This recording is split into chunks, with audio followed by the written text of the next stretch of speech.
இனிமே இங்க நான் தான் ரங்கராய சக்திவேல்னு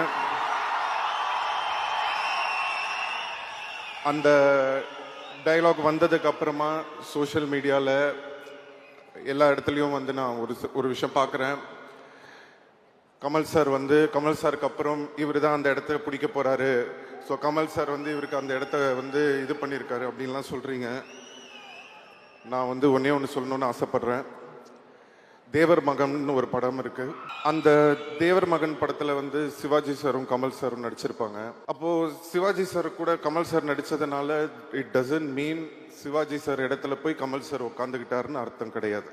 ஃபர்ஸ்ட் அதை நம்ம புரிஞ்சுக்கணும். ஸோ இந்த படத்துல வந்து கமல் சாருக்கு வந்து என்ன பண்ணியிருக்காரு அப்படின்னு நான் அந்த டைலாக்கை நான் எப்படி பார்க்குறேன் அப்படின்னு சொன்னா, கமல் சார் ஒரு இன்டர்வியூவில் சொல்லியிருந்தாரு, இனிமே வர ஜென்ரேஷனுங்க என் மேலே ஏறி போங்க, என் ஷோல்டரில் நீங்கள் நில்லுங்க, என் ஷோல்டர்லேருந்து நான் உங்களை தூக்கி விடுறேன்னு.